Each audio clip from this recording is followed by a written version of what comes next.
বন্ধুরি আমার, হৃদয়ের জানালা খুলে সবাই শোনো। আমি ছোট্ট একটা হাদিস শরীফ আপনাদেরকে শোনাই। হাদিস শরীফের কিছু গুরুত্বপূর্ণ অংশ শুধু আপনাদেরকে শোনাবো। পরকাল বড় ভয়ঙ্কর। আল্লাহর হাবিব বলে দিয়েছেন, আল কবরু রাউজাতুম মির রিয়াদিল জান্নাতি আও হুফরাতুম মিন হুফারিন নার। আল্লাহ রাসূল বলে দিয়েছেন, কবরটা জান্নাতের একটা বাগান হবে, জাহান্নামের একটা গর্ত হবে। তার মানে যারা ভালো কর্ম করবে তাদের জন্য কবরটা জান্নাত, আর যারা মন্দ কাজ করবে তাদের জন্য কবর হবে জাহান্নাম। জোরে জোরে বলেন না নাউজুবিল্লাহ। যারা জাহান্নামী, ঈমানও নাই, তাদের আমলও নাই, কি নাই? কবরটা কি? জাহান্নামের গর্ত এবং জান্নাতের বাগান, নেগেটিভ এবং পজিটিভ, আলো এবং আধার। আজকে জাহান্নাম নিয়ে আলোচনা করব, কারণ জাহান্নামী মানুষ শুধু চোখ মেললে দেখা যায়, জান্নাতি মানুষ কোথায় আছে একমাত্র আল্লাহই ভালো জানে। বন্ধু, কবরে যখন যাবে জাহান্নামীদের এমন পরিস্থিতি হবে, মাটি তাদেরকে এমন ভাবে চাপ দিবে রে, একটা হাড় আর একটা হাড়ের ভিতর ঢুকে যাবে। জোরে জোরে নাউজুবিল্লাহ। আমি আপনাদেরকে বলে দেই বন্ধু, হযরত সামূর ইবনে জুনদুব রাদিয়াল্লাহু তাআলা আনহু থেকে হাদিস খানা বর্ণিত। আমার নবী, আপনার নবী দু জাহানের বাদশা নবী, তিনি সব সময় প্রশ্ন করতেন। একদিন সাহাবায়ে কেরামদেরকে প্রশ্ন করলেন, তোমরা কোনো স্বপ্ন দেখেছো কিনা? তারা বললেন, না নবীজি, আজকে কোনো স্বপ্ন দেখিনি। হাদিস খানা এসেছে বন্ধু বুখারী শরীফের মধ্যে। নবীজি বললেন, আমি আজকে একটা স্বপ্ন দেখেছি, তোমাদেরকে বলবো। কি করব? আমি তোমাদেরকে বলবো। এবার নবীজি যখন তারা জানতে চাইলেন, নবীজি বললেন, দুইজন ফেরেশতা আসলেন আমার কাছে, এসে বললেন, নবী গো, চলুন আমরা ভ্রমণ করে আসি। নবীজি ভ্রমণ করতে শুরু করলেন। করতে করতে হঠাৎ করে দেখতে পাইলেন, একজন ব্যক্তি এমন অবস্থায় দেখতে পাইলেন, তাকে একজন ব্যক্তি এমন ভাবে পাথর নিক্ষেপ করতেছে, বারবার তাকে পাথর মারতেছে। বন্ধু, পাথর যখন মারতেছে তার মাথাটা থেতলে যাচ্ছে, ভেঙ্গে চৌচির হয়ে যাচ্ছে, পাথরগুলো চারিদিকে ছড়িয়ে ছিটিয়ে যাচ্ছে। আবার তিনি পাথরগুলো কুড়িয়ে আনতেছে, কুড়িয়ে আনতে আনতে চাইয়া দেখে লোকটার মাথাটা আবার পুরো ইনটেক হয়ে যায়। এমনি ভাবে তার এই সাজাটা চলমান। নবীজি প্রশ্ন করলেন, এই অবস্থা কেন? কয় সুবহানাল্লাহ। নবী কয়, সামনের দিকে চলেন। আপনারা মনে রাখবেন, নবীজি সামনের দিকে হাঁটতে শুরু করলেন। সামনের দিকে যাইয়া নবীজি দেখতে পাইলেন, একটা লোক এমনি একটা গদির মধ্যে চিত হয়ে হেলান দিস হয়ে আছে। এবার নবীজি দেখতে পাইলেন, একটা আশ্রা দিয়ে তার কান, তার ঘাড়, এইগুলো শুধু একদিক দিয়ে চামড়াটা তুলে ফেলতেছে, আরেক দিক দিয়ে জোড়া লাগতেছে। এই দিক দিয়ে চামড়াটা তুলে ফেলতেছে, ওই দিক দিয়ে জোড়া লাগতেছে। এমনি করে করে এই কন্টিনিউ চলতেছে। একদিক দিয়ে চামড়া তুলে আরেক দিক দিয়ে এটা জোড়া লাগতেছে। এমনটি করতে করতে করতে করতে নবীজি প্রশ্ন করলেন, এমনটি কেন? সুবহানাল্লাহ। নবী গো, সামনের দিকে চলুন। নবীজি সামনের দিকে চলতে শুরু করলেন। চলতে চলতে চলতে চলতে বন্ধু নবীজি সামনের দিকে গেলেন। যাইয়া দেখলেন আগুনের একটা চুলা দেখা যায়। আগুনের এই চুলার মধ্যে উত্তপ্ত আগুন সুরগুল শোনা যায়। চাইয়া দেখলেন এটার মধ্যে শুধু উলঙ্গ নারী পুরুষ জ্বলতেছে কন্টিনিউ, শোরগোল হট্টগোল শোনা যায়। বন্ধু, আমি কিন্তু গুরুত্বপূর্ণ জায়গাগুলো আপনাদের সামনে তুলে ধরতেছি বন্ধু, যেটা এখন বর্তমান সমাজে মানুষের মধ্যে যেটা প্রচলিত আছে বোঝানোর জন্য। নবীজি বললেন, এখানে কারা? এটা কি? সুবহানাল্লাহ। নবী গো, সামনের দিকে চলুন। নবীজি সামনের দিকে চলতে শুরু করলেন। সামনের দিকে চাইয়া দেখতেন বন্ধু, রক্তের নদী। রক্তের নদীর মধ্যে একজন লোক সাঁতার কাটতেছে। তিনি সাঁতার কেটে কেটে খুলে আসতে চায়, তিনি সাঁতার কাটে কেটে বন্ধু খুলে আসতে চায়, কিন্তু তিনি খুলে আসতে পারতেছে না। যখন তিনি খুলে আসতে চায়, আরেকজন পাথর হাতে নিয়ে খুলে দাঁড়িয়ে আছে। যেই দিক দিয়ে খুলে আসতে চায়, দিক দিয়ে পাথর নিক্ষেপ করা হচ্ছে। এই অবস্থা যখন চলতেছেন, নবীজি প্রশ্ন করলেন, এটা কে? নবীজি যখন প্রশ্ন করলেন, এটা কে? এবার তারা বললেন, ইয়া রাসূলুল্লাহ, সুবহানাল্লাহ, সামনের দিকে চলুন। নবীজি কিন্তু উত্তর দেয় না। নবীজি প্রশ্ন করতেছে, উত্তর দেয় না। সামনের দিকে চলুন। সামনের দিকে চলতেছেন। যাওয়ার পরে দেখলেন কুচ্ছিত চেহারার একজন, আগুন কি শুধু বৃদ্ধি করতেছেন। এটাকে? সুবহানাল্লাহ। নবী গো, সামনের দিকে চলুন। আবার সামনের দিকে চলতে শুরু করলেন। সামনের দিকে গিয়ে দেখলেন ছোট ছোট বাচ্চা, এত সুন্দর জান্নাতের বাগান। একটা লোকের পা যেন জমিনে, মাথা যেন আকাশে, এত বড় দেখতে পাইলেন ছোট ছোট বাচ্চা। নবীজি প্রশ্ন করলেন এই জায়গা সম্পর্কে। সুবহানাল্লাহ। নবী গো সামনের দিকে চলুন। চলতে চলতে চলতে চলতে সামনের দিকে চলেন, সামনের দিকে গেলেন, যাওয়ার পরে দেখতেন একটা গাছের মতো দৃশ্য। নবীকে বললেন নবী গো এখানে চড়ুন। চড়ার পরে তারা এক জায়গায় গেলেন, যাওয়ার পরে দেখলেন ওই সুন্দর সুন্দর দালান কোঠা দেখা যায়। এখানে বন্ধু স্বর্ণের ইট দিয়ে, রূপার ইট দিয়ে ভবন তৈরি করা। জোরে জোরে বলেন না সুবহানাল্লাহ, আরো জোরে বলেন না সুবহানাল্লাহ। কিছু কিছু মানুষ দেখা গেল তার অর্ধাংশ অনেক সুন্দর আর অর্ধাংশ একেবারে বিশ্রী। প্রশ্ন করা হলো, নবীজিকে উত্তর দেওয়া হলো না। এবার এই জান্নাতের জান্নাত, এই জান্নাত যেই জায়গাটা দেখতে পেয়েছেন এটা হলো জান্নাত। এখানে নবীজি থাকতে চাইলেন, বললেন না নবীজি এখনো আপনার থাকার সময় হয়নি, সময় হলে থাকবেন। এবার নবীজি বিদায় হবে, তাদের কাছ থেকে সাক্ষাৎ শেষ হয়ে যাবে, তারা এখান থেকে বিদায় হবে। কিন্তু নবীজি যে দৃশ্যগুলো দেখেছেন, দৃশ্যগুলোর উত্তর না জেনে তো ফিরতে পারেন না, ঠিক কিনা বলে? আমি তাড়াতাড়ি করে বলছি, আমার আলোচনা আরো বেশি বাকি আছে বন্ধু। এবার যখন প্রথম যে লোকটা দেখতে পাইলেন, ওই লোকটা তাকে শুধু পাথর নিক্ষেপ করতেছে, তার মাথা ভেঙে যায়। পাথরগুলো কুড়িয়ে আনতে আনতে আবার তার মাথাটা ইনটেক হয়ে যায়, আবার মারতে থাকে। এমনি করে চলতে লাগলো, কন্টিনিউ সাজা চলতেছেন। কে রে এই লোকটা, তার অপরাধ কি?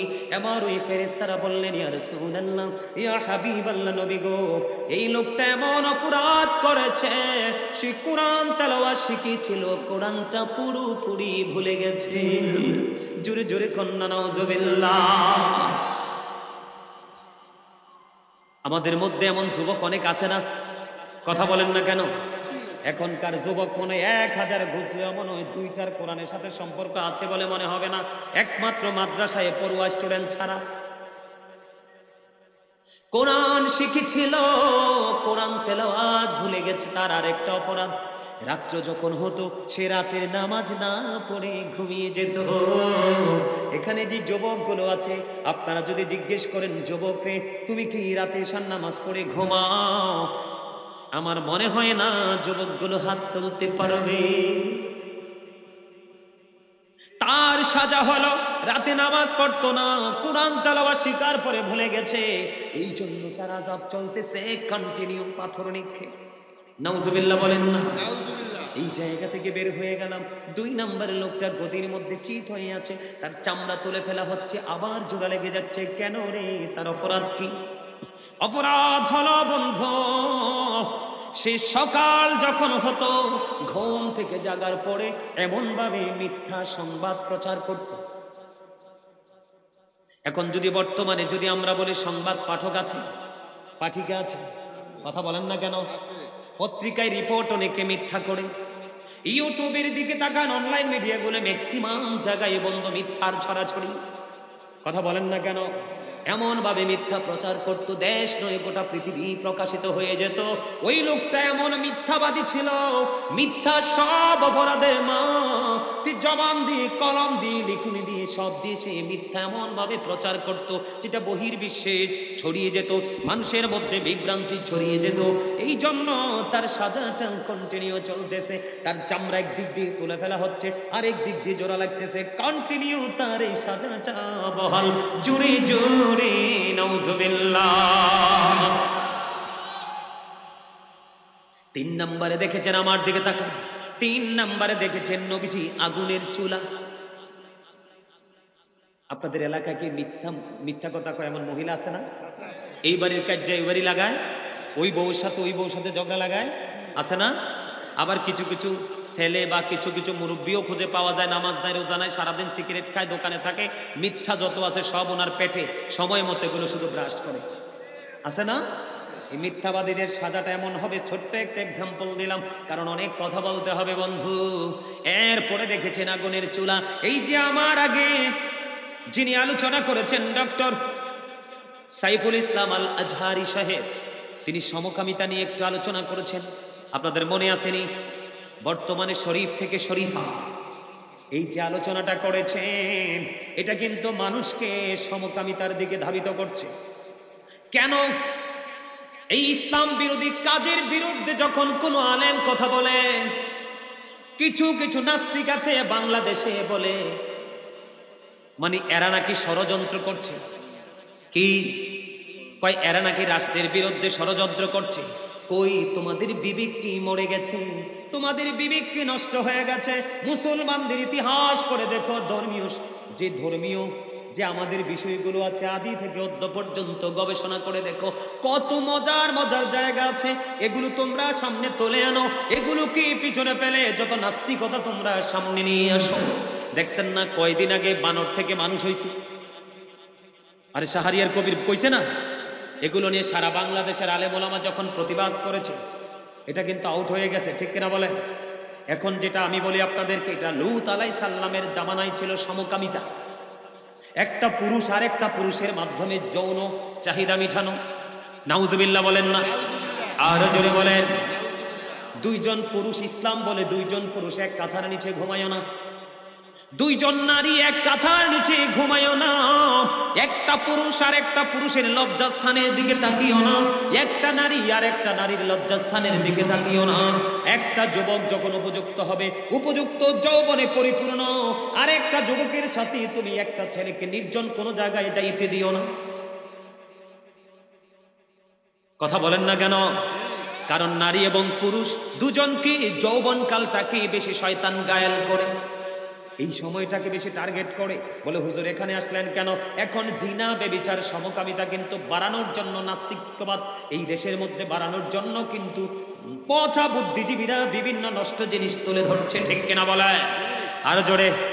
আচ্ছা, আমরা কোরআন হাদিস পড়ছি, যতটুকু আল্লাহ জানার তৌফিক দিয়েছে জানছি, এটা জানার পরে কি আমরা অন্যায়কে মানতে পারি, অপরাধকে মানতে পারি? তোমরা যদি মুসলমানের দেশ, এটা 95% মুসলমানের দেশ, এই মুসলমানে তোমরা ধর্মীয় বিষয় নিয়ে ঘাটাঘাটি করবে, যেই বিষয়গুলো হারিয়ে গেছে এগুলো তোমরা পাঠ্যপুস্তক কারো কলমে তুলে ধরো, এগুলো তোমরা ডিলিট করে দিয়ে মুসলমান যুবক যুবতী কোমলমতি শিশুদেরকে কিভাবে নষ্টামি শেখানো যায় সেই চিন্তা করো, ঠিক কিনা বলে? আমার কথা বুঝেন না?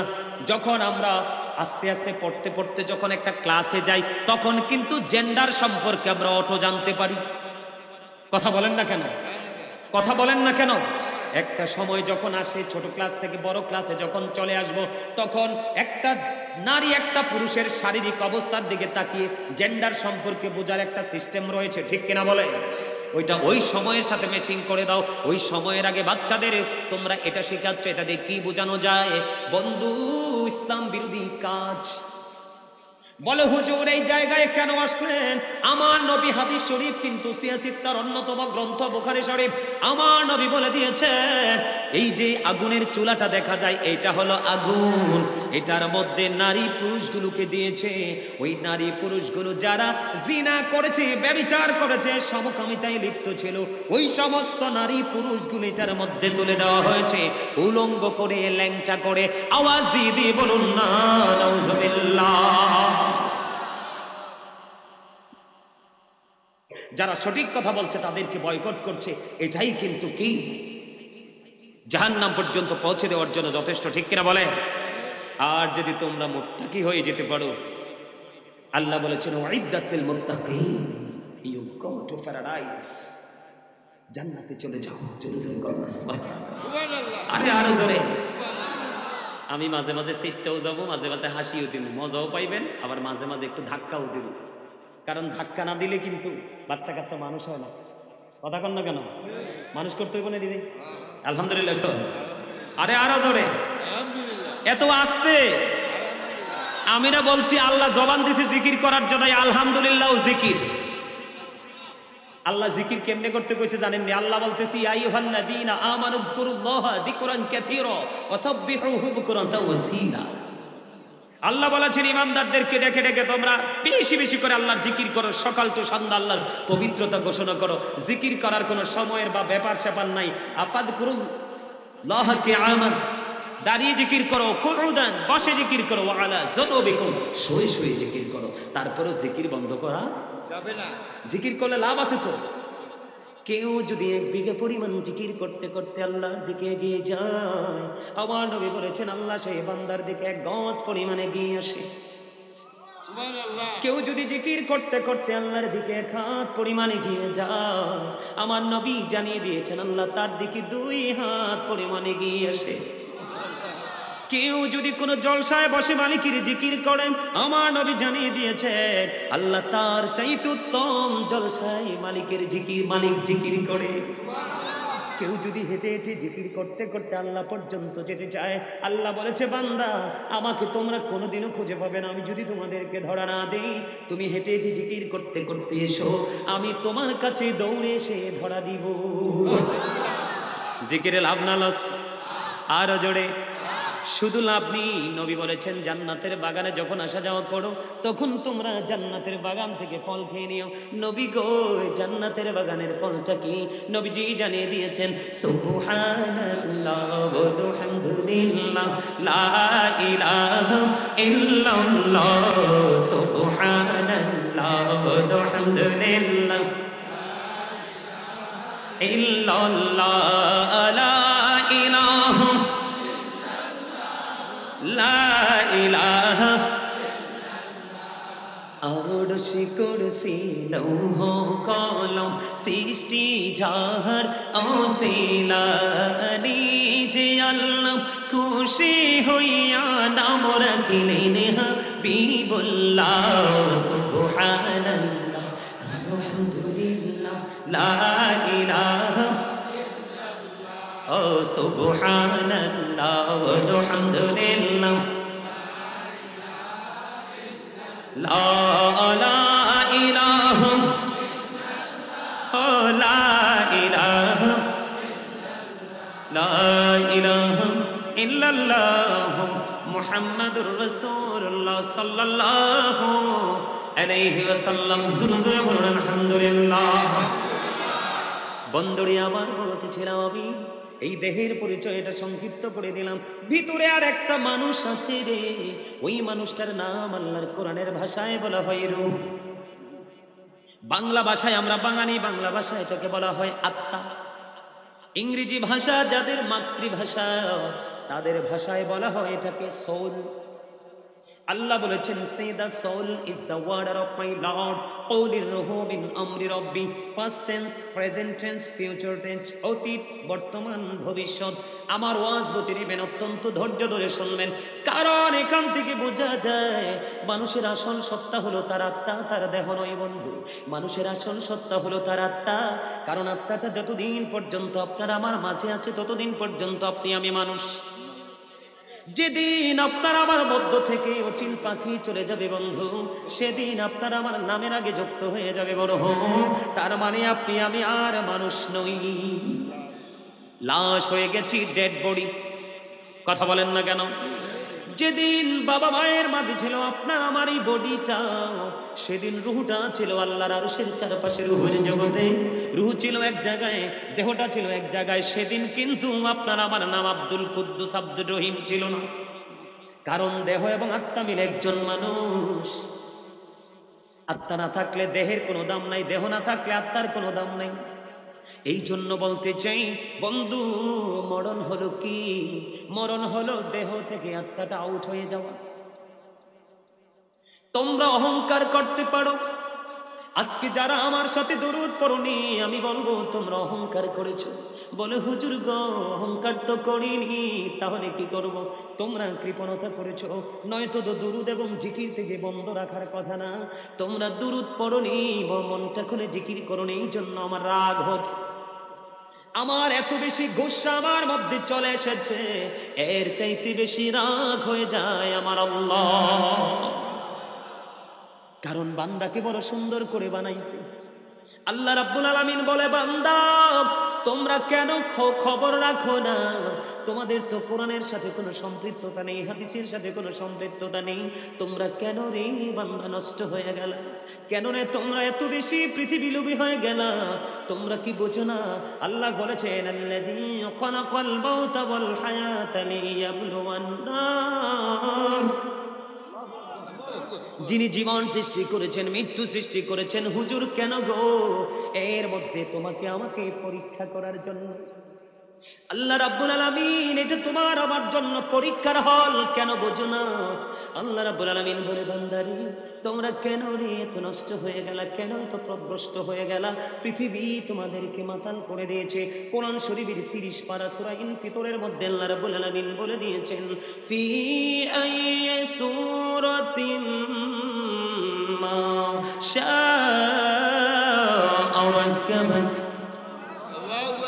আল্লাহ রাব্বুল আলামিন বলতেছে, বন্ধু আল্লাহ রাব্বুল আলামিন আমাদেরকে আল্লাহর মন মতো করে বানাইছে। বুকে হাত দিয়ে একটা বার বলেন, আমরা কি মন মতো পথে চলছি? না না, আমরা মন মতো পথে চলছি না বন্ধু। শুধু তাই নয়, মানুষ কেন নষ্ট হয়ে গেল রে? কেন রে এত পৃথিবী তোমার টাকার প্রয়োজন? কেন রে তো বড় বড় আলিশান বাড়ির প্রয়োজন? জমি একটা আছে, কেন আরেকটার প্রয়োজন? এগুলো নিয়ে তুমি কম্পিটিশন করো, কিন্তু কবরে তোমার জায়গাটা কেমন করে বড় হবে কি টেনশন তুমি করো না। অন্ধকার কবর কেমন করে আলোকিত হবে সেটা নিয়ে তুমি ভাবো না। কেমন করে তুমি পরকালের বাজার করবা সেই ব্যাগটা পর্যন্ত কিনো নাই। কেন রে এত পাগল হয়ে গেল বন্ধু? একটা মাত্র কারণ, তোমাকে পৃথিবীর কম্পিটিশন মাতাল করে দিয়েছে। কোরআন শরীফের 30 পারায় আর একটা সূরার নাম হলো সূরা 3। আল্লাহ রাব্বুল আলামিন বলেছেন, লাকাদ খালাকনাল ইনসানা ফি আহসানি তাকবীর। আল্লাহ রাব্বুল আলামিন বলে দিয়েছে, মানুষ তোমাদেরকে আল্লাহ আসমান জমিন চন্দ্র সূর্য যা কিছু আছে রে সব কিছুর চাইতে সুন্দর করে বানাইছে। আজকে তুমি সুন্দর নাই, আজকে তুমি একেবারে 100% কালো হয়ে গেছো। কেন রে? একটা মাত্র কারণ, তুমি ইসলাম থেকে দূরে সরে গেছো, উলামায়ে কেরাম থেকে তুমি দূরে সরে গেছো। মনে রাখতে হবে, ইন্না দীনা ইনদাল্লাহিল ইসলাম, আল্লাহর মনোনীত ধর্ম হলো ইসলাম ধর্ম। Islam is not only a religion but also complete code of life. তোমার পরিপূর্ণ পূর্ণাঙ্গ জীবন ব্যবস্থা রয়েছে ইসলামের মধ্যে, আর সেই ইসলামের নির্যাস হলো আপনার আমার প্রাণের নবী। আমার কথা কি আপনাদের বুঝে আসে? Of all the great religious personalities of all Prophet Muhammad Rasulullah sallallahu alaihi wasallam was the most successful. পৃথিবীর বুকে যতগুলো নবী রাসূল এসেছে এর মধ্যে সবচেয়ে বেশি সফল আপনার আমার প্রাণের নবী। আর জোরে বলেন না সুবহানাল্লাহ, আর জোরে বলেন সুবহানাল্লাহ। সম্মানিত উপস্থিতি, আমেরিকার গবেষক মাইকেল এইচ হার্ট, আচ্ছা দাঁড়াও না, আমি তো পাইছি খবর, এখনই কন্ট্রোল করতেছি। আমেরিকার গবেষক, আমার দিকে তাকান, আমি কি বলছি শুধু মন দিয়ে শুনবেন। আমেরিকার গবেষক তিনি 100 জন প্রভাবশালীর তালিকা করেছেন। তিনি বলেছেন, the 100 A ranking of the most influential person in the history. 100 জন প্রভাবশালীর তালিকা তিনি করেছেন। ইনফ্লুয়েন্সিয়াল দ্বারা সর্বশ্রেষ্ঠ প্রভাবশালী হিসাবে আপনার আমার প্রাণের নবীকে আখ্যায়িত করেছেন। আওয়াজ করে বলেন না সুবহানাল্লাহ। আজকে সেই নবীর উম্মত হয়ে আমরা নগণ্য, জঘন্য, নিকৃষ্ট, পথভ্রষ্ট। কথা বলেন না কেন? ঠিক। আজকের এই জান্নাতের বাগান দেখে আপনাদের এই এলাকার মানুষের কম্পিটিশন করা দরকার ছিল এবং লটারি করার দরকার ছিল যে কার আগে কে গিয়ে জান্নাতের বাগানে বসো। ঠিক। এই আমি যেটা বলতেছি, ঘুরে গেছিলাম আপনাদের সামনে। এক কথায় যাদেরকে বেঈমান বলা হয়, সাদা কুকুর বলেন, কালা কুকুর বলেন, সব বেঈমান। পশ্চিমারি সাদা সাদা কুকুর না, তাদের ইন্ধনে আজকে আপনারা হাসেন, আজকে ফিলিস্তিনকে ধ্বংস করে দিচ্ছে। কথা বলেন না কেন? এই সাদা সাদা কুকুরগুলোর কিন্তু ফিউচার নাই। আল্লাহ বলেছেন, ওয়াইদাতিল কাফিরিন, you have to go to hell, তাদের চলে যেতে হবে জাহান্নামে। আল্লাহ রাব্বুল আলামিন কাফিরদের জন্য জাহান্নাম বরাদ্দ করে রেখেছেন। আল্লাহ কোরআনে বলেছে, আমার দিকে তাকান, আল্লাহ কোরআনে বলেছে, ইন্নাল কাফিরিনা কানু লাকুম আদুওয়াম মুবিনা। আল্লাহ বলেছেন, the heretics are the eternal enemy of the believers. ঈমানদারদের প্রকাশ্য শত্রু হলো বেঈমানেরা। আজকে মুসলমানের সারা অঙ্গ, সারা বিরাজ করছে। আল্লাহ কয় শত্রু, তারা তোমাদের শত্রু, আর তোমরা তাদেরকে বন্ধু করে নিয়েছো। চুল কাটার স্টাইল ইহুদিদের স্টাইল, দাঁত ব্রাশ করার স্টাইল ইহুদিদের স্টাইল, ঘুম থেকে জাগ্রত হওয়ার সিস্টেম ইহুদিদের সিস্টেম, রাতের বেলা বিছানায় গিয়ে ঘুমানোর সিস্টেম ইহুদিদের সিস্টেম। তোমরা যে খাবারটা খাও, দাঁড়িয়ে দাঁড়িয়ে খাবারটা খাও, এগুলো তো ইহুদি নাসারাদের কাজ। রাস্তা পথে হাঁটলে দেখবেন এখনকার যুবক ছেলেরা সালাম দেয় না। সব দিকে অনলাইন দেখে দেখে ইহুদিদের সংস্কৃতি নিজেদের মধ্যে আপন করে নিয়ে এসেছে। মনে রাখবা, তোমরা যাওয়ার সময় ইমানটা, আমল তো দূরের কথা, তোমরা তোমাদের ইমানটা পর্যন্ত নিয়ে যেতে পারবে না। আওয়াজ তুলে বলেন নাউজুবিল্লাহ, আরো জোরে বলেন নাউজুবিল্লাহ। বন্ধুরে আমার, জাহান্নামের ভয়াবহতা নিয়ে যদি আমি একটুখানি বলি বন্ধু, তার আগে ছোট্ট একটা হাদিস শরীফ বলবো আপনারা আমার প্রাণের নবীর নুরানি জবান মোবারক থেকে। আমি ভুলে গেছি, আমি আমার মা বোনদেরকে বলবো, আপনাদের প্যান্ডেলের চারপাশে অনেক মা বোনেরা এসে দাঁড়িয়ে আছে, আপনারা একটু চেপে চেপে কাছাকাছি হয়ে বসুন। যারা দাঁড়িয়ে আছে তাদেরকেও বসার সুযোগ করে দেন। আমি আমার মা বোনদেরকে বিনীতভাবে অনুরোধ করব, আপনারা সবাই চেপে চেপে একজন আরেকজনকে বসার সুযোগ করে দেন। বন্ধুরে আমার, ওই যে বলেছি জিকিরের ফজিলতটা কিন্তু ছোট্ট করে একটু বলে ফেলেছি, বলছি না? আমি দুরূদ পড়েছি, আপনারা দুরূদটা পড়েননি। ছোট্ট করে দুইটা হাদিস শরীফ বলবো বন্ধু। জুমার দিনে কেউ যদি প্রাণের নবীকে ভালোবেসে মাত্র 80 বার দুরূদ পড়তে পারে, তার 80 বছরের সগীরা গুনাহ আমার আল্লাহ মাফ করে দেয়। সুবহানাল্লাহ বলেন না? বন্ধুরে আমার, হাদিস কানে এসেছে দাইলামি শরীফের মধ্যে। হাদিসের রাবী হলেন হযরত আনাস রাদিয়াল্লাহু তাআলা আনহু। আপনার নবী, আমার নবী, দু জাহানের বাদশা নবী, তিনি বলে দিয়েছেন, কেউ যদি পৃথিবীর বুকে প্রত্যেকটা দিন, যুবক হোক বা যুবতী হোক, বৃদ্ধ হোক বা বৃদ্ধা হোক, নারী হোক বা পুরুষ হোক, কেউ যদি প্রতিদিন প্রাণের নবীকে ভালোবাসিয়া মাত্র 1000 বার যদি দুরূদ পড়তে পারে রে, সেই জান্নাত না দেখা পর্যন্ত তার মরণ হবে না। বন্ধু, আমরা কতটা অকৃতজ্ঞ। নবীজির শানে দরুদ পড়ছি আমরা, তোমরা হেসেছো কতটা, পোড়া কপাল তোমরা, কতটা অহংকারী তোমরা, কতটা কৃপণ। আমি জাহান্নামের ভয়াবহতা নিয়ে যদি বলি, আপনারা ওয়াজ মনে রাখবেন। সূরা ইনফিতরের মধ্যে আল্লাহ বলেছেন আমাদেরকে আল্লাহর মন মতো করে বানাইছেন। সূরা 3-এর মধ্যে বলেছেন সৃষ্টির মধ্যে সব কিছুর চাইতে সুন্দর করে বানাইছে। আপনি আমি বলি ওই লোকটা কালো, ওই লোকটা সুন্দর, কিন্তু আল্লাহর কাছে কালো সুন্দর নেই, আল্লাহর কাছে সবাই সুন্দর। আরো সুন্দর হলো যারা আল্লাহ রাসূলের গোলাম। বন্ধুরে আমার, এই যে সুন্দর মানুষগুলোর প্রথম আমি যদি বলি, আজকে শুরুটা করবো এমনি ভাবে বন্ধু। হাদিস শরীফের মধ্যে এসেছে, এত সুন্দর মানুষগুলোকে কাল কিয়ামতের দিন ছোট্ট ছোট্ট পিপিলিকা বানানো হবে। কি বানানো হবে? পিপিলিকা চিনেননি? পিঁপড়া, পিঁপড়া। আপনার আমার মনের অজান্তে অনেক পিপিলিকা বন্ধু পায়ের নিচে পড়ে পিষ্ট হয়ে মারা যায়। আল্লাহর হাবিব জানিয়ে দিয়েছে, ও বন্ধু, মানুষকে ছোট ছোট পিপিলিকা বানানো হবে, চারপাশ তাদেরকে আযাব বন্ধু ঘিরে ফেলবে, আর এই আযাব তাদেরকে চারপাশ ঘিরে ফেলবে, তাদেরকে বাউলাস নামক জাহান্নামের দিকে টেনে হেসড়ে নিয়ে যাওয়া হবে। আওয়াজ তুলে তুলে বলুন না নাউজুবিল্লাহ। যদি দুরূদ পড়েন আল্লাহ, যদি জিকির করেন আল্লাহ আপনার কাছে আসে। কি হয়? আল্লাহ আপনার কাছে আসে। যদি দুরূদ পড়েন আপনার জান্নাতের দলিল পেয়ে গেলাম। আর আপনি অহংকার করে, কৃপণতা করে দুরূদ পড়েননি, জিকির করেননি, আপনার সরত হবে কাল কিয়ামতের দিন বন্ধু পিপিলিকার সরত। কিসের সরত? ছোট্ট ছোট্ট পিপিলিকার মতো বানানো হবে, অপমান তাদের চারপাশে ঘেরাও করে ফেলবে, বাউলাস নামক জাহান্নামের দিকে তাদেরকে টেনে হেসড়ে নিয়ে যাওয়া হবে। কারণ অহংকার করো না, অহংকার একমাত্র মালিকেরই সাজে, যার কোনো ক্ষয় নেই, বিনাশ নেই, যার কোনো মরণ নেই, তিনি স্থান থেকে পর্যন্ত পবিত্র।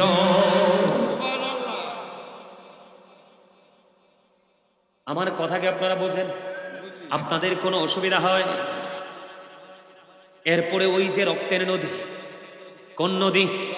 আমার দিকে তাকান, কোন নদী মনে আসেনি? রক্তের নদীতে কে সাঁতার কাটে জানেননি? এই পৃথিবীর সোদখুর। আপনাদের চরণী লক্ষ্মী গ্রামে সোদখুর আসেনি? আছে। অমর খুদা মুইয়ান কি আর মু এই কি মুই কমু নাকি মুই এটা সাফা দিয়ে থুইয়ে দেবো? কমু? নাউজুবিল্লাহ বলেন না আর জোরে। ওই যে রক্তের নদী নবীজি দেখেছেন ফেরেশতাদের সাথে সফর করতে গিয়ে। এটা কি আসলে কি স্বপ্ন নাকি বাস্তব? বাস্তব। নবীর কাছে এই মেসেজগুলো এসেছে আমাদেরকে দেওয়ার জন্য। সুবহানাল্লাহ বলেন না? আজকে মানুষগুলো বন্ধু সঠিক পথে চলে আসবে। এই কথাগুলো শুনে অনেকের মধ্যে ভয় আসবে, আতঙ্ক তৈরি হবে, এই নোংরামি তারা ছেড়ে দেবে। ওই লোকটা সাঁতার কাটি কেটে কুলে আসতে চায় কিন্তু আসতে পারে না, পাথর নিক্ষেপ করে তাকে ফিরিয়ে দেওয়া হচ্ছে। নবী গো, নবীজি যখন প্রশ্ন করলেন এটা কে রে, নবীজিকে জানিয়ে দেওয়া হলো ইয়া রাসূলুল্লাহ, এটা হলো পৃথিবীর সুদখোর। সত্য খায়নি, গরিব মানুষের সুদের মাধ্যমে গরিব মানুষের পুরো বডির রক্ত তারা চষে নিয়েছে। নাউজুবিল্লাহ বলেন না, ওই আরেকটা সুবহানাল্লাহ। আরে জোরে কর না নাউজুবিল্লাহ। সুবহানাল্লাহ কিছু যে খেয়াল করতেন নি। নারে তাকবীর, নারে রিসালাত, ইয়া রাসূলুল্লাহ, আহলে সুন্নাত ওয়াল জামাত জিন্দাবাদ, জিন্দাবাদ। ইসলামের শত্রুরা আও হে তাআলা মাওলানা মুহাম্মদ নবী সুলাইমান ইসলাম আল-কাদরি সাহেব জিন্দাবাদ, ওয়াসনাতুল জিন্দাবাদ, জিন্দাবাদ। খবরটা ভালো লাগছে না? ভাল লাগছে? রক্তের নদীতে সাঁতার কাটে সুদখোর, বুঝেন না? আমি গবেষণা করলাম, আসলে রক্তের নদীতে কেন, অন্য নদীতে তো থাকতে পারতো। তো গবেষণা করতে করতে, চিন্তা করতে করতে, ভাবতে ভাবতে মাথায় আসলো যে সুদ তো খাইছে না, আপনার আমার শরীরে সব রক্ত চুষে নিছে, ঠিক না? ছেলেটা অসুস্থ হয়েছে, টাকার বস্তা লইয়া ঘুমায়, হাওলাত চাইছে, দেয় না। ওন মায়া তো ছেলেটারে বাঁচাইতে হইব, দিব, শর্ত রাজি আছি। মহিলা কিছু তার জাল আছে, নিজের কথা টাকা খুঁজলে কয় নাই, দুলাবাইর কয়টা টেহা আছে, আছে না? আর যদি বেড়াইদের কাছে হালাত চাইলে কয় নাই, কয় শালারা বিদেশ তাই, কুয়েত তাই, কয়টা টেহা আছে, লাভটা ঠিকঠাক মতো দিলে দিব। এরকম কৌশল অবলম্বন করে। আপনাদের এলাকায় হয়তো অন্য কৌশল অবলম্বন করে, আমি দেখেছি যেটা সেটা বলছি। বন্ধুরে আমার, সুদখোরের শুধু রক্তের নদীতে সীমাবদ্ধ নয়, এটা মেরাজের চাঁদ। নবীজি যখন মেরাজে গেলেন, মেরাজে যাওয়ার পরে আপনার আমার প্রাণের নবীজি বন্ধু জাহান্নামের দিকে নজর দিয়ে চাইয়া দেখলেন, এক একটা মানুষের পেট এক একটা ঘরের মতো বড় বড়। জিব্রাইলকে প্রশ্ন করলেন, ভাই জিব্রাইল, এই ঘরের মতো বড় বড় পেটওয়ালা মানুষগুলো কারা? এবার জিব্রাইল বলল, নবী গো, এই ঘরের মতো বড় বড় পেটওয়ালা মানুষগুলো হলো দুনিয়ার সুদখোর আর ঘুষখোর। নবীজি একটা সেকেন্ড দেরি করলেন না, নবীজি ডাক দিয়ে বললেন, আমি নবীজি দেখতে পেয়েছি ওই সুদখোর ঘুষখোরের পেটের মধ্যে শুধু সাপ আর বিচ্ছু দেখা যায়। জোরে জোরে কন্যা নাউজুবিল্লাহ। যেই ব্যক্তি সুদ খাইল সেই যেন তার গর্ভধারিণী মাকে বিবাহ করল। যেই ব্যক্তি সুদের মাধ্যমে 1 টাকা উপার্জন করলো সে যেন তার গর্ভধারিণী মায়ের সাথে 36 বার জিনা করল।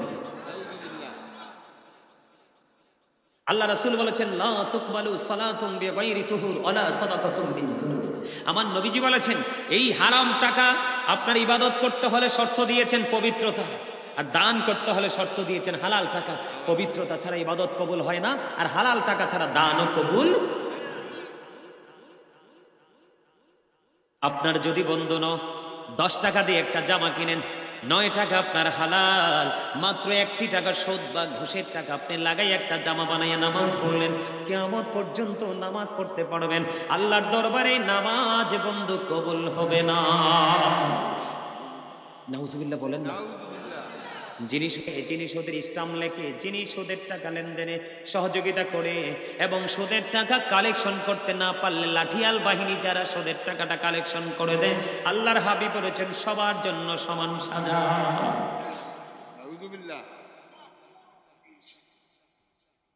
ওই যে কুচ্ছিত লোকটা দেখতে পেয়েছেন, ওই কুচ্ছিত লোকটা হলো বন্ধু জাহান্নামের পাহারাদার মালিক ফেরেশতা। সে জাহান্নামের আগুনটাকে শুধু উত্তপ্ত করছে, বৃদ্ধি করছে। ওই যে বাগান দেখেছিলেন, ওই বাগানের মধ্যে যে বাচ্চাগুলো ছোটকালে মারা যায়, শিশুকালে মারা যায়, ওই বাচ্চাগুলো ইব্রাহিম খলিলুল্লাহর দায়িত্বে ওই জান্নাতের বাগানে ছোট ছোট বাচ্চাগুলোকে ইব্রাহিম আলাইহিস সালাম নিয়ে খেলা করছেন। জোরে জোরে কন্যা সুবহানাল্লাহ। ওই যে গিয়েছিলেন আমার নবী দেখেছিলেন একটা লোকের অর্ধাংশ একেবারে বিশ্রী, আবার অর্ধাংশ একেবারে সুন্দর। ওই তখন তাকে অর্ডার করা হলো ওই কূপের মধ্যে তুমি গোসল করে আসো। গোসল করে আসার পরে পরিপূর্ণ সুন্দর হয়ে গেল, স্মার্ট হয়ে গেল। সুন্দর স্মার্ট হয়ে যাওয়ার পেছনে কারণ হলো ওই ডুব দেওয়ার পরে, গোসল করার পরে তার পাপগুলো পরিপূর্ণ মোচন হয়ে সে জান্নাতি বলে বিবেচিত হয়ে গেছে। জোরে জোরে কন্যা সুবহানাল্লাহ, আরো জোরে।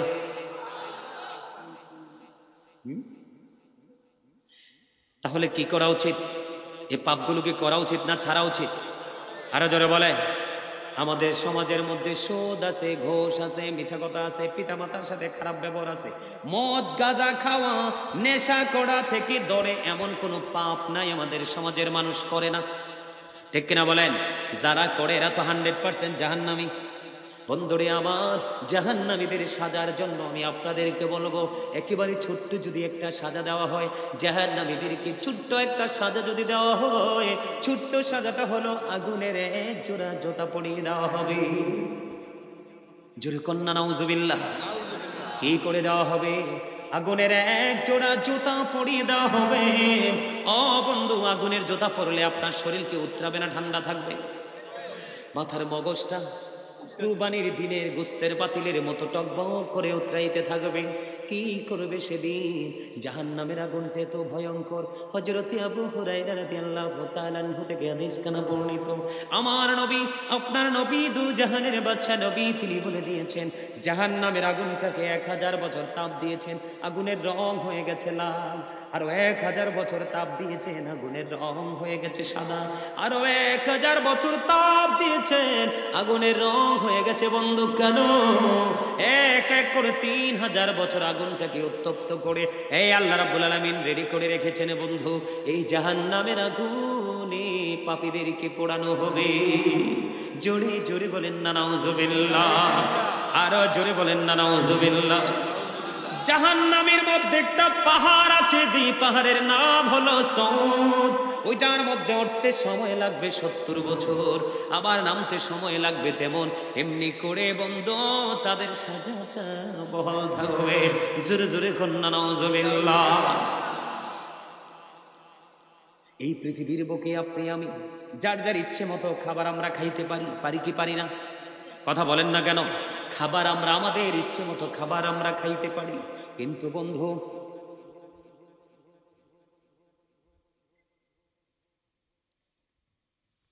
আমার দিকে তাকান, আমি আলোচনাটা অল্প সময়ের মধ্যে গোছাচ্ছি বন্ধু, একটু বুঝে নেন, ধৈর্য ধরে। আমি শুধু আপনাদেরকে জাস্ট একটু মনে করিয়ে দিতে চাই, যেন মনে রাখতে পারেন।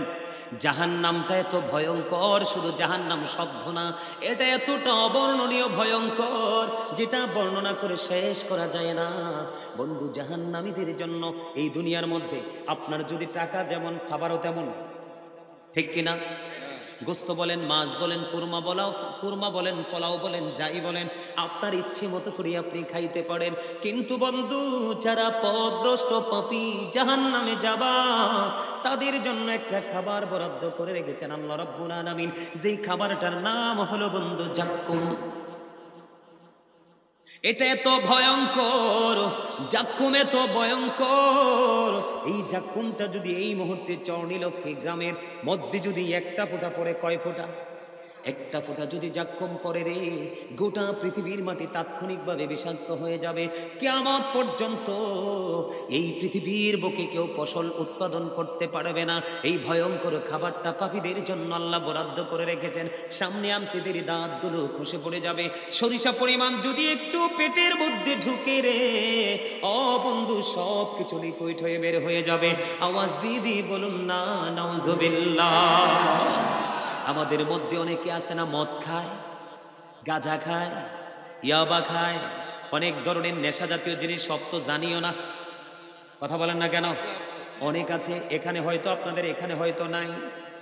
আমাদের এখানে গোটা বাংলাদেশে এরকম মুসলমান অনেক দেখেছে ওপেনলি মদ পান করে। বন্ধুরি আমার, তারাও কিন্তু পাপী। ও বন্ধু, ওই পাপীদের জন্য আরেকটা খাবার আছে, যেটা হাদিস শরীফের মধ্যে এসেছে। নবীজি বলেছেন ওই খাবারটার নাম হলো তিনাতুল খাবার। ইয়া রাসূলুল্লাহ, ইয়া হাবিবাল্লাহ, নবী গো, এই তিনাতুল খাবারটা কি গো? আমার নবী বলেছেন এই তিনাতুল খাবারটার হলো আরেকটা জাহান্নামের নিংড়ানো রক্ত অথবা পুজ। আওয়াজ তুলে বলেন না নাউজুবিল্লাহ। আপনারা কি আমার কথাটা স্পষ্ট বুঝতে পারছেন? একজন কি আরেকজনের গায়ের রক্ত খেতে পারবে? তাও ভালো রক্ত না, যেমন আমার শরীরটা ভালো, যে কেউ বা কোনো কোচা লেগে রক্ত বের হয়ে গেলে এটা তো সুস্থ রক্ত।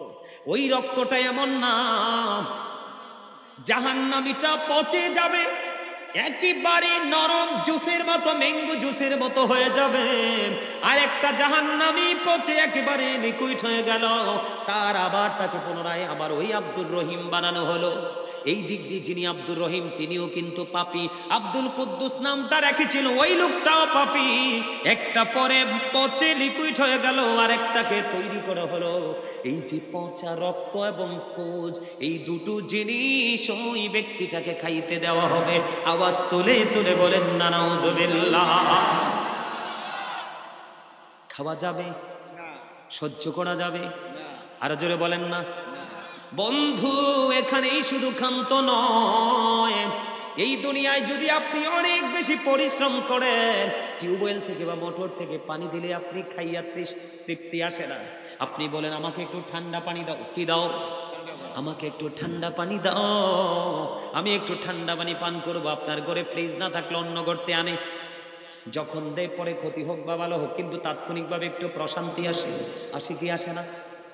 বন্ধু, এই জায়গায় আসার কারণ হলো জাহান্নামীরা যখন তৃষ্ণা লাগবে, পানি তাদেরকে পানি খাইতে চাইবে, এত তপ্ত গরম পানি তাদের মাথা দিয়ে ঢেলে দেওয়া হবে, এই পানি তাদের পেটের মধ্যে ঢুকবে। ও বন্ধু, 2 রানের মধ্যখান দিয়ে ওই সবগুলো একবার জুসের মতো গলে গলে গলে গলে বের হবে। শুইতে পারবা না, সহ্য করতে পারবা না।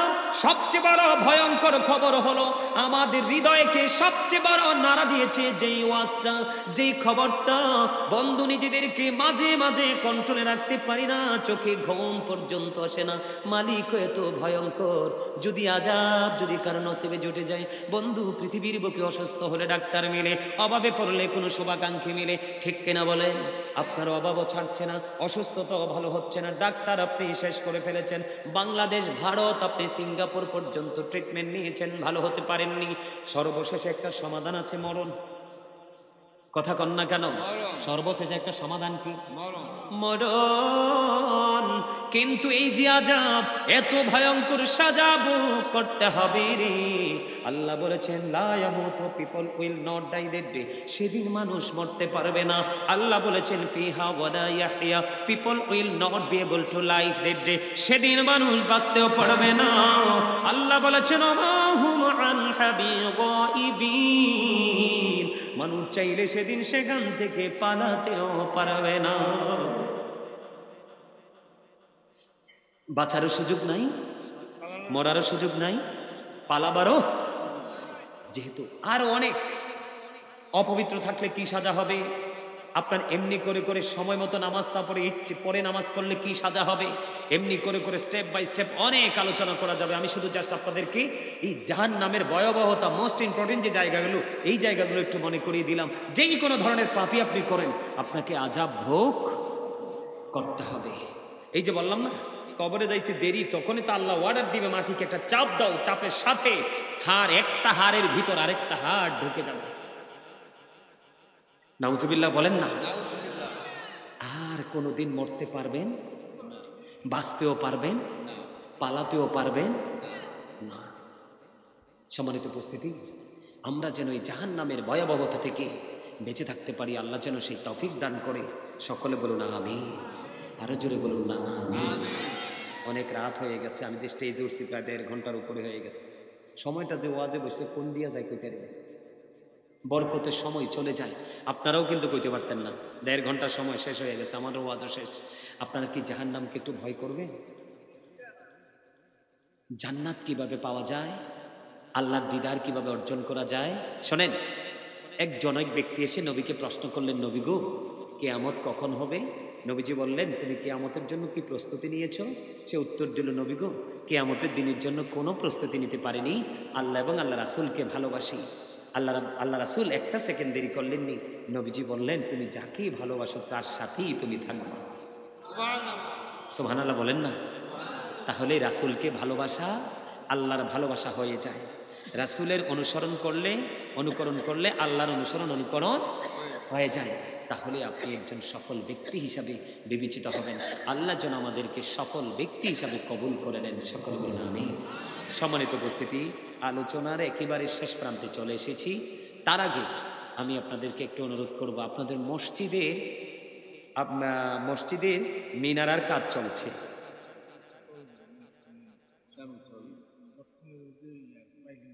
আচ্ছা আচ্ছা, কাজ চলবে, কয়েকদিনের মধ্যে ফাইলিং শুরু হবে। এখন আপনারা কি এই মসজিদের কাজের জন্য কি একটু সাহায্য করবেন? ওমা, আমি কি বলছি আপনাদেরকে, আপনার বাড়িতে একটা মোটা গাছ আছে, এটা বিক্রি করে এনে দেন। এটা কি বলছি? আবার কি বলছি, আপনাদের বাচ্চার খাবারটা যেটা আছে এটা এনে দিয়ে দেন। আমি কি এরকম কিছু বলছি? আপনাদেরকে বলছি যার যার জায়গা থেকে একটু হেল্প করার জন্য, সাহায্য করার জন্য। একটু কি সাহায্য করবেন? হ্যাঁ, আপনারা করতে পারবেন না? আপনারা কি ভাত টাত খান না? কাপড় চোপড় পরেন না? বাচ্চা কাচ্চার চাহিদা মিটান না? তো একটু আগে না বললাম দুনিয়ার সব ধোঁকা, বুঝেন নাই? হ্যাঁ, এদিকে তাকান। আল্লাহ রাসূল বলেছেন, আব্দুল্লাহ ইবনে মাসউদ রাদিয়াল্লাহু তাআলা আনহু থেকে হাদিস বর্ণিত, আল্লাহ রাসূল বলে, প্রশ্ন করেছেন, তোমাদের মধ্যে এমন কি কেউ আছো যে নিজের সম্পদের চাইতে ওয়ারিসের সম্পদ বেশি পছন্দ করো? তো সাহাবায়ে কেরাম বললেন, নবী গো, আমাদের মধ্যে এমন কেউ নেই যে নিজের সম্পদের চাইতে ওয়ারিসের সম্পদ বেশি পছন্দ করি। তখন নবীজি বললেন, তুমি ইন্তেকাল করার আগে আল্লাহর সন্তুষ্টির জন্য দান করে যাবে, এগুলো হলো তোমার নিজের সম্পদ। আর যা তুমি পৃথিবীতে রেখে যাবে তা হলো তোমার ওয়ারিসের সম্পদ। তার মানে এগুলো তোমার পরের সম্পদ। তুমি ইন্তেকাল করার পরে এই তোমার এই জমা করা সম্পদে আর মালিকানা দাবি করতে পারবা, এসে তুমি নিতেও পারবা না। এই দিকটা এটা হলো হাদিস শরীফ। আর আল্লাহ রাব্বুল আলামিন কোরআনে কি বলেছে দেখেন, একবারে শুরুতে সূরা বাকারা, আল্লাযীনা ইউমিনুনা বিল গায়বি ওয়া ইউকিমুনাস সালাতা ওয়া মিম্মা রাযাকনাহুম ইউনফিকুন। আল্লাহ রাব্বুল আলামিন কি বলতেছে জানে? আল্লাহ বলতেছে, সাবধানী ওরাই কারা?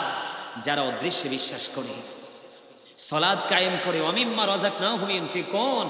আল্লাহ যে সম্পত্তি দিয়েছে, আমার দিকে তাকান, আল্লাহ যে দৌলত দিয়েছে, সম্পত্তি দিয়েছে, তা থেকে আল্লাহর পথে ব্যয় করো। আপনি যারা ব্যয় করে আল্লাহর পথে, সম্পদ দিছে কে? আল্লাহ। তো এটা আপনি আল্লাহ সন্তুষ্টির জন্য কিছু ব্যয় করতে হবে না? আমি আপনাদেরকে বলি, এবার অগ্রহণ মাসেই তো বৃষ্টিটা হইল, যে ধান কাইটা, আমার যে এখানে মুরব্বী দাদা ভাই চাচারা যারা আছেন তারা সবাই জানে, আপনারা জানেন, আগের দিনে কি অগ্রহণ মাসে ধান কাইটা খের শুকাইয়া বাড়িতে আনছে না? ধান মানুষের খাবার ডোলে বা যাবারে, আর গরুর খাবার মরুইলে, কোনো সমস্যা ছিল না, তাই না? আর এখন তো ধান কাটার আগেই বৃষ্টি আসে, অকালে বৃষ্টি না? তো এই বৃষ্টিটা কে আনছে? আপনি আর আমি। কে? আরে আপনি আর আমি আনছি। এই বৃষ্টি খুঁজে আনছি আমরা। আল্লাহ এটা নিয়ে বৃষ্টি দেওয়ার জন্য প্রস্তুত না। আপনার আমার চরিত্রের কারণে আল্লাহ অসময় বৃষ্টি দিয়ে আপনার ফসল ধ্বংস করে দিয়েছে, ঠিক কিনা বলেন? কারণ আপনার মাঠে আল্লাহ এত ধান দিছে, পাশের জন বলছে, সলিমুদ্দিন তোমার খেতে অনেক ধান হয়েছে। তোর বেটা তুই কি তা কস? তুই না দেখছ খেতে ধান হয়েছে, যারার পরে দিন নাই, নাফরমান না? কথা কন না কেন? আপনার যদি কম হোক বেশি হোক আলহামদুলিল্লাহ বলতে হবে, কারণ আপনার রিজিকে যা ছিল তাই বরাদ্দ হয়েছে। ওই শোনেন, আমার দিকে তাকান, দেখেন না বাড়িতে পেয়ারা পাইকা রয়েছে, দরজাও নাই জানালা নাই, কিন্তু হামাইয়া দিই শুধু ফোক না। আমরা যখন ছোট থাকতে স্কুলে যাইতাম, আমার এক দাদির বড়ি গাছ আছে, বুঝছেন নি? তো অনেক দূরে আমরা স্কুলে যাওয়ার সময় রাস্তার পাশে প্রত্যেক দিন স্কুলতে আসা যাওয়ার পথে দাদির বড়ি গাছ চেক দিতাম, বড়ি গাছের নিচে চেক দিতাম, আমরা বড়ি যদি পাই। এক সপ্তাহ আগে দেখছি বড়ি পইরা খেতা হয়ে রয়েছে, সেফা হয়ে রয়েছে, এক সাইড সেফা আর এক সাইজ বালা, আর এখন গাছের মধ্যেই হলুদ, পাইরা দেখি পুরাটাই পোকা। কামড় দিয়া খাইলাম 100% ধোকা। কথা বলেন না কেন? এটার জন্য দায়ী কে? আপনি আর আমি। আরে হোনেন, কোরআন শরীফে সূরা ইউনূসের 44 নম্বর আয়াত আল্লাহ বলেছেন, ইন্নাল্লাহা লা ইয়াজলিমুন নাসা শাইয়্যা ওয়ালাকিন্নান নাসা আনফুসাহুম ইয়াজলিমুন। আল্লাহ রাব্বুল আলামিন বলেছেন, আল্লাহ আল্লাহর বান্দার উপর অত্যাচার করে না, বান্দা নিজেই নিজের উপর অত্যাচার করে। আপনার আমার সবকিছু আল্লাহ রক্ষা করবে যদি আমরা আল্লাহকে রাজি রাখতে পারি। আরে আমি নিজেই তো আমার না, আপনি নিজেই তো আপনার না। আপনি কোথায় যাবেন, কতদিন বাঁচবেন, কতটুকু খাবেন, এটা কি আপনি আমি জানি? কথা বলেন, আপনি আমি কি জানি? আপনি আমি জানি না। তাহলে এখান থেকে কি বোঝা যায়? আপনি আমি নিজেই নিজে না, আপনি আমি হলাম আল্লাহর বাগানের ফুল। আল্লাহ যখন চাইবে ফুল বাগান থেকে ছিঁড়ে উঠিয়ে নিয়ে যাবে। কথা বলেন না কেন? তাহলে আপনি তো শক্ত হওয়ার মানে কি? আপনি শুধু নামাজ পড়লে চলবে না, বিশ্বাস করলে চলবে না। আল্লাহ যে দৌলত দিয়েছে তা থেকে যদি আপনি দান করতে পারেন, তাহলেই আপনি হবেন 100% ইমানদার। কথা কি আপনারা বুঝেন? মসজিদের কাজের জন্য আমাদেরকে দেখান, আল্লাহ রাসূল বলেছেন, হাদিস শরীফের মধ্যে এসেছে, ছোট হোক বা বড় হোক, এই পৃথিবীর বুকে যে মসজিদের বানাবে, মসজিদের কাছে নিজেকে যুক্ত রাখবে, আল্লাহ রাব্বুল আলামিন নিজে কথা দিয়েছেন, আল্লাহ তার জন্য জান্নাত ওইরকম একটা ঘর বানাবে। আলহামদুলিল্লাহ, জান্নাত। সুবহানাল্লাহ বলেন না কেন? আপনি ছোট বানান বা বড় বানান, মসজিদ বানাইছেন তো আপনার জন্য। আমি কিন্তু একটা, আল্লাহ আমাকে দিয়ে একটা আমার গ্রামে মসজিদ বানাইছে, 30 বছরের পুরনো, মাটির ঘর ছিল, ভয় মানুষ ঢুকতো না। আপনারা অনলাইনে দেখবেন, দৃষ্টিনন্দন মসজিদ। আপনারা অনলাইনে দেখছেন কিনা জানি না, দেখছেন? একটা মসজিদ এই জানুয়ারির প্রথম জুম্মা, 24-এর প্রথম জুম্মা আমি চালু করছি। আগে পাঞ্জাখানা ছিল। আমি অদম গুনাহগার, আমার কাছে আমার কিছু ভালোবাসার মানুষ যুক্ত হয়েছেন। মসজিদটা কমপ্লিট করে ফেলেছি। দৃষ্টিনন্দন মসজিদ, যেটা আপনি সহজে চোখে পড়বেন, এত সুন্দর। মাত্র 5 মাসে কমপ্লিট করেছি। সুবহানাল্লাহ বলেন না? কয় মাসে? মাত্র 5 মাসে। অনলাইনে দেখবেন, দেখলে আপনার চোখ জুড়িয়ে যাবে। কারণ আমি কিন্তু নিজের বাড়িতে থাকি না, ভাড়া বাসায় থাকি। এখনো নিজে বাড়ি বানানোর মতো সেই তৌফিক আল্লাহ দেয় নাই, বানাইতে পারি নাই, ভাড়া বাসায় থাকি। কিন্তু আমার একজন প্রশ্ন করলেন, হুজুর আপনি তো ভাড়া থাকেন, বাড়ি বানান নাই, মসজিদ বানাইলেন কেন? আমি কি ভাড়া থাকলেও মরতে হবে, নিজের বাড়িতে থাকলেও মরতে হবে? আমি মৃত্যুর পরের বাড়িটা বানাইছি আগে। আরে সুবহানাল্লাহ বলবেন না? আপনারা তো দেখি কথার কোনো মজাই বুঝেন না। এজন্য বলছি, সর্বপ্রথম বলেন যে হুজুর এই মসজিদের এই কাজের জন্য এখানে দাঁড়িয়ে আজান দিবে। সর্বপ্রথম ওই যে আমার চাচা দাঁড়াইছে, দাঁড়ান চাচা, দাঁড়ান। ফেরেশতারা চারপাশে বেষ্টনী দিয়ে রেখেছে, সিসি ক্যামেরা আছে, সিসিটিভিতে সেটিং হয়ে যাবে। সবাই কথা বলবেন না। যিনি